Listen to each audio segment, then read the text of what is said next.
China या कहें Chinese dragon जो कि 30 से 40 सालों तक एक अद्भुत गति से आगे बढ़ा आर्थिक रूप से और उसने मिलियंस लोगों को, बल्कि बिलियन ही कहें तो 1 बिलियन लोगों को गरीबी के दायरे से बाहर ला दिया। उनके लिए आर्थिक समृद्धि का मार्ग प्रशस्त किया।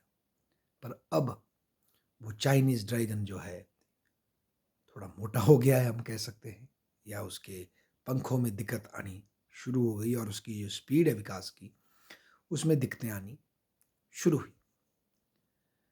इसका सबसे बड़ा जो प्रमाण है वो वहाँ के जो डाटा कम्युनिस्ट पार्टी रिलीज़ कर रही है, उनमें भी बाहर आ रहा है।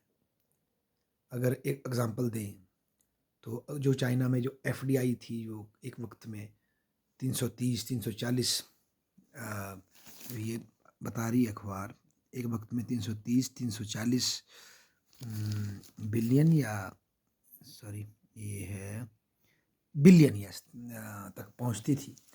अब वो 2023 में 33 बिलियन तक पहुँच गई। मतलब सडन ड्रॉप आ गया एफडीआई इन्वेस्टमेंट में चाइना में।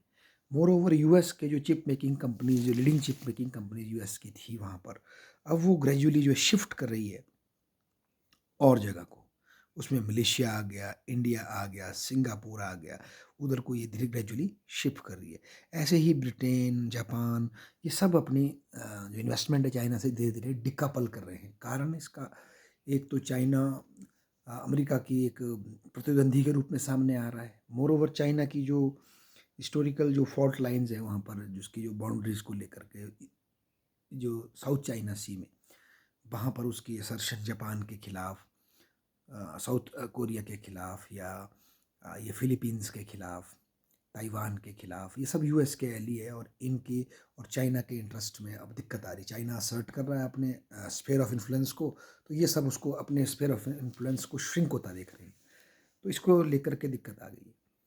इनिशियली जो चाइनीज़ ड्रैगन के पंखों में जो ताकत आई थी, उसमें भी जो ईस्ट एशियन मिरेकल जो इन टाइगर टाइगर इकोनॉमीज़ ने किया था शुरू में, सिंगापुर, ताइवान, ये साउथ कोरिया, जापान, इन लोगों ने जो मिरेकल किया था, उसी को बेसिकली इमुलेट किया चाइना ने अपने देश में और सस्ती लेबर प्रोवाइड करके। तो अब वो लोग भी चाइना की राइज से थोड़ा-सा इनसिक्योर महसूस कर रहे हैं और पीछे हट रहे हैं। मतलब चाइना की पॉलिटिकल असर्शन उन्हें पसंद नहीं आ रही। और इंडिया के साथ पोस्ट गलवान के बाद भारत की सरकार ने एक स्ट्रॉन्ग स्टेप लिया है और और चाइना की कई इन्वेस्टमेंट्स को थोड़ा धीरा करने की कोशिश है। ऑल्दो फिर भी भारत और चाइना का व्यापार बहुत है। पर इस बात से डिनाई नहीं किया जा सकता कि इंडिया और चाइना की पॉलिटिकल जो रिलेशनशिप है वो कोल्ड हो चुके हैं। और कोविड एक ऐसी मार लगी चाइना को, जिसने कि जो कि ना केवल चाइना से फैला बल्कि चाइना को बड़ा हर्ट कर दिया, जिससे कि चाइना में जाने वाले जो टूरिस्ट हैं, स्टूडेंट्स हैं, उनकी संख्या भी कम हुई है। तीसरा, मिस्टर जिनपिंग ने चाइनीज़ कम्युनिस्ट पार्टी को डेंग ज़ियाओपिंग से एक अलग प्लेन पे ले गए और फिर से एक नया अपना कल्ट खड़ा कर दिया उन्होंने। पावर को और ज़्यादा अपने हाथ में सेंट्रलाइज़ कर रहे हैं। तो ऐसे में जो पॉलिसी इनपुट भी शायद थोड़े कम हुए हैं और क्रिटिसिज़्म की कैपेसिटी भी कम हुई है। फिर ऑलरेडी पॉलिटिकल सिस्टम जो है क्लोज्ड है, तो अपोजिशन है नहीं, तो पाथ करेक्शन मुश्किल हो रही है। इसके अतिरिक्त तो चाइना ने over the period of time जो इतने तंगी करके अपना सरप्लस जनरेट किया था, उसको फिर उन्होंने वर्ल्ड बेल्ट वन रोड में इन्वेस्ट किया। उसके अतिरिक्त अपने ही देश में हाउसिंग सेक्टर को डेवलप किया ताकि लोग सिटीज़ में रह सकें।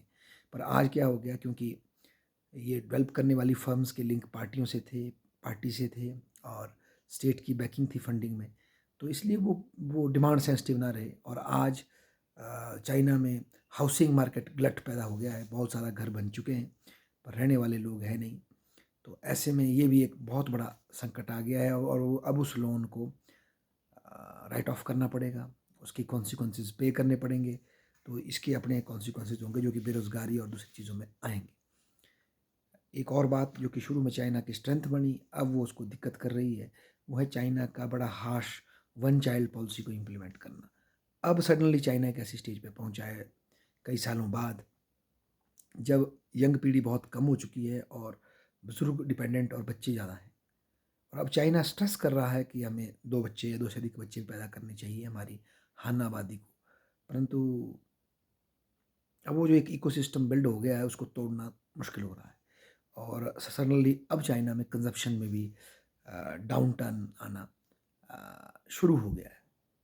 तो इन फैक्टर्स के कारण हम ये कह सकते हैं कि चाइना की अर्थव्यवस्था के भीतर कोई पॉजिटिव स्टेप लाने की ज़रूरत है, अन्यथा वो एक समस्या में जा रहे हैं। जहाँ तक उनका फॉरेन ट्रेड का संबंध है, तो ये मिस्टर योगेश गुप्ता जी, जो कि पुराने एम्बेसडर हैं भारत के, ये अपने ट्रिब्यून के आर्टिकल में बता रहे हैं कि उनका केवल जो अपना ये रशिया के साथ जो उनका जो डिपेंडेंस बढ़ी है यूक्रेन वॉर में उनके समर्थन के बाद, उससे उनके उनके उनका जो ट्रेड है ओवरऑल वो बहुत ज़्यादा नेगेटिव नहीं जा रहा। अन्यथा देखें तो हर एक स्फीयर में चाइना का जो ट्रेड है वो डाउन टर्न जा रहा है। हालांकि चाइना इसको ऑफसेट करने की कोशिश कर रहा है, जैसे कि हर एक कोई समझदार आदमी करेगा, by trying to reach into the markets of Latin America, Africa, Asia के देशों में जाने की कोशिश कर रहा है। पर वो इतनी जल्दी इसको अपने पुराने रिश्तों को चेंज कर पाने में सक्षम नहीं हो पा रहा।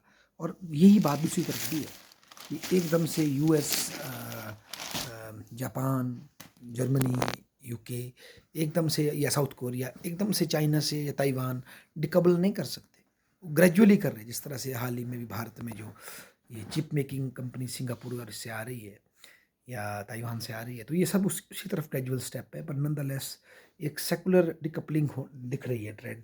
चाइना और जो उसके फॉर्मर जो इन्वेस्टमेंट जो कंट्रीज थी, जो कि वेस्टर्न एली थी, इवन यूएस था, वो दिख रहा है और उसकी मार अब चाइना फेस कर रहा है। शायद चाइना को नए इकोनॉमिक रिफॉर्म की ज़रूरत है, ये तो भविष्य के गर्भ में देखा जाएगा। पर अब चाइनीज़ इकोनॉमी में सब कुछ हंकी डोरी नहीं है। धन्यवाद।